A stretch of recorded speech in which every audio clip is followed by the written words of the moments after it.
Simple सी जानेंगे। Chapter का नाम क्या है? रोटेशन। और centre of mass of A particle. जब भी पूछा जाए कौन से चैप्टर पढ़ रहे हैं अभी तक बताएंगे centre of mass of A particles rotation. तो इसमें यानी सेंटर के बारे में भी हमें जानना है, मास के बारे में भी जानना है और रोटेशन क्या है उसके बारे में भी।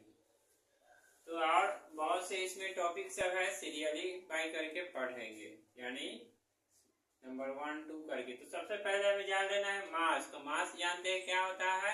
ऑब्जेक्ट में क्वांटिटी को शो करता है, यानी कोई भी ऑब्जेक्ट इस नेचर में है जिसका क्वांटिटी है उसके पास क्या है? मास है।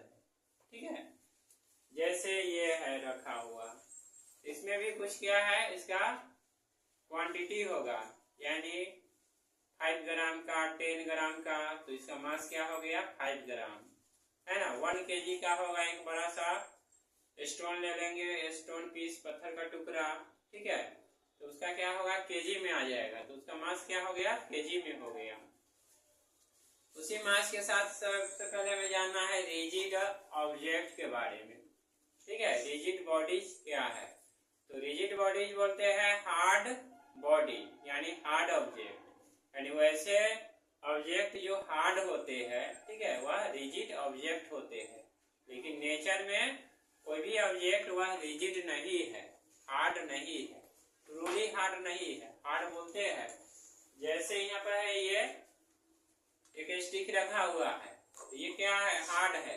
लेकिन जैसे इस पे फोर्स लगाएंगे तो ये टूट गया, 2 खंड में क्या हुआ? टूट चला गया, है ना। तो पूरी तरह तो ये हार्ड नहीं है।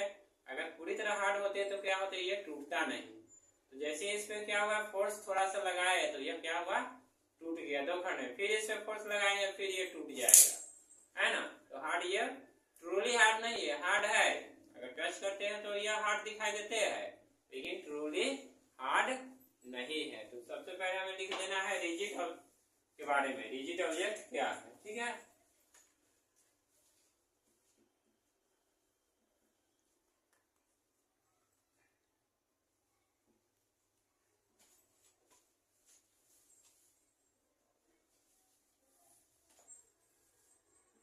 rigid objects are fixed shape और साइज, यानी इसका सिर्फ क्या है? शेप और साइज फिक्स है। जैसे इसको अभी तोड़ दिए है, फिर भी यह क्या है? दिखने में क्या लगता है? वुड है, लकड़ी ही है, स्टिक ही है, ये मार्कर तो नहीं हो जाएगा। इसलिए जो रिजिड ऑब्जेक्ट होता है ना, उसका सिर्फ एक ही पहचान है, शेप उसका फिक्स होते हैं। किसी भी चीज का लेंगे, ये बोर्ड है तो इसका भी शेप क्या है? फिक्स है। इस पे हैमर से स्ट्राइक करेंगे, तोड़ देंगे, लेकिन ये क्या है? बोर्ड ही रहेगा, टूट तो जाएगा, ठीक है, लेकिन उसका शेप क्या है कि मतलब बोर्ड की तरह ही दिखाई देगा, है ना। लेकिन इसी में लिखेंगे rigid objects are fixed shape और size but in nature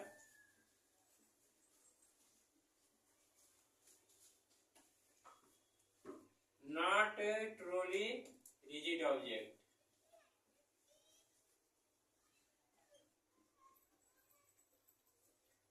rigid object,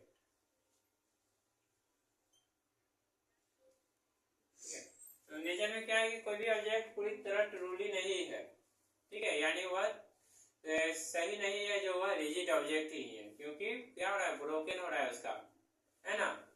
यानी जो साइज है, लेंथ है, वो क्या होगा? टुकड़े में आ गया, तो फिक्स है। Translational motion of rigid bodies के बारे में जानना, क्या जानना है? Translation motion of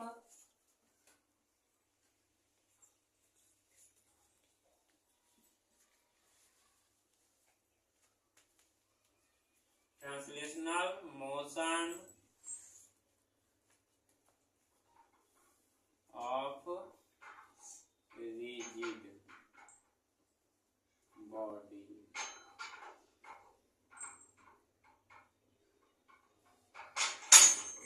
translational motion का मतलब क्या होता है? Linear motion. लीनियर मोशन करने का मतलब जो ये स्ट्रेट लाइन पे हुए मूव करते रहता है।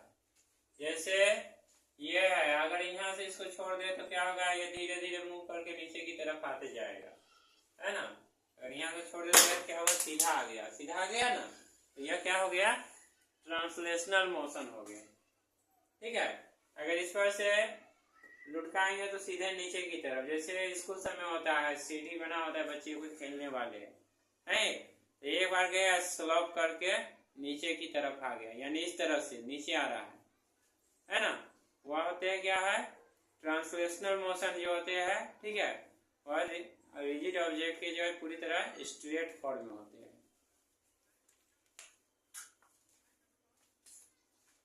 लिखेंगे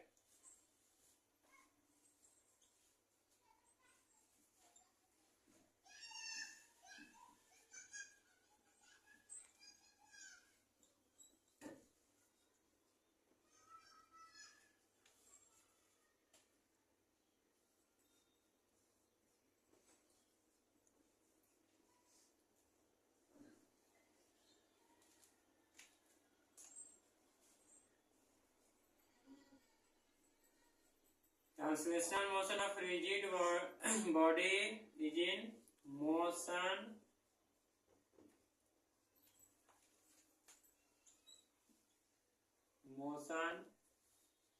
प्लस समथिंग यूज।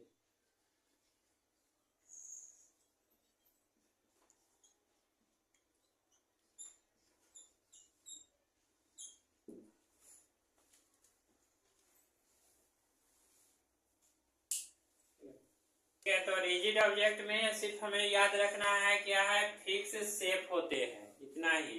जब भी रिजिड ऑब्जेक्ट पे क्वेश्चन आएगा तो बोलेंगे क्या, फिक्स शेप। मेन पॉइंट यही है याद, ठीक है। अब ये नहीं जो इसको रट्टा मारते रहे याद करते रहे तो ये भूल गए। सिर्फ याद रखना है रिजिड ऑब्जेक्ट, रिजिड मतलब हार्ड, और उसका शेप क्या होते हैं, फिक्स होते हैं, है ना, फिक्स शेप। लेकिन नेचर में जो है कोई रिजिड ऑब्जेक्ट वह पूरी तरह हार्ड नहीं होते है, ट्रूली नॉट फिक्स शेप, है ना। और ट्रांसलेशनल मोशन होते हैं क्या है कि रिजिड ऑब्जेक्ट जो होते हैं वह हमेशा ट्रांसलेशनल मोशन में ही होते हैं, है ना।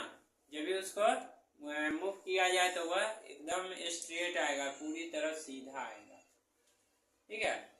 इसके बाद नेक्स्ट है हमें जानना है रोटेशन के बारे में, ठीक है। यानी ऑब्जेक्ट की देखते हैं यहाँ पर, जैसे है रोटेशन का मतलब क्या होता है, घूमना, घूमते रहना खूब। जैसे यहाँ पर ये रखे हुए, अब इसको क्या कर रहे हैं, इस तरह घुमा रहे हैं, तो देख रहे हैं ना पूरी तरह रोटेट कर रहा है, चाहे या इस तरह से करे या इस तरह से, है ना। एंटी क्लॉकवाइज में करे या क्लॉकवाइज डायरेक्शन में करेंगे, क्या होगा, ऑब्जेक्ट रोटेट करता रहेगा, ठीक है। तो जो ऑब्जेक्ट यानी अपने फिक्स शेप पे है और यानी फिक्स पोजीशन पे है, जैसे यहाँ पर है, और यह क्या है कि चारों तरफ रोटेट करते रहता है। जैसे क्या होता है, रूलर से कंपास से हम लोग सर्कल बनाते हैं, तो एक बार यहाँ पर रखे और इस तरह से घुमा देते हैं, चारों तरफ रोटेट करता रहता है, तो वह होते हैं सर्कुलर मोशन। यानी बोलेंगे क्या, जो ऑब्जेक्ट रोटेट कर रहा है वो क्या है, सर्कुलर मोशन में है। लिखेंगे object, when object rotate, when object rotate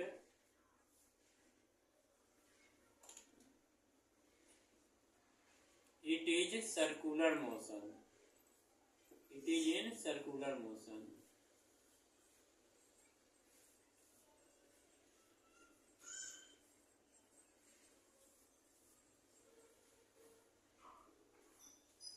जैसे देखते हैं मिट्टी का जो बर्तन बनाता है ना, वो पॉटर, यानी क्या होता है, उसको लट्टू बोलते हैं, है ना। तो पूरी तरह यानी मिट्टी उसमें डाल दी और जो बर्तन बनाना है तो वो रोटेट कर रहा है अपने फिक्स पे, है ना, जो पोजीशन पे, तो वह क्या हो गया, सर्कुलर मोशन में होते हैं। एक सिंपल सी एग्जांपल हो गया। सर्कुलर मोशन का क्या है, यानी जो पोटर है वो बर्तन बनाते हैं, वो रोटेट्स करते रहते हैं, है ना, वो हो गया। दूसरा है अर्थ है, सन के राउंड में मूव करते रहता है, वो क्या है, सर्कुलर मोशन में ही है ना। Moon move around the earth, यानी अर्थ के नेचुरल सैटेलाइट जो मून है वह अर्थ के चारों तरफ मूव करते रहता है, वह क्या है, सर्कुलर मोशन में। यानी सर्कुलर मोशन का मतलब ये होता है कि चारों तरफ मूव करते रहना, ठीक है।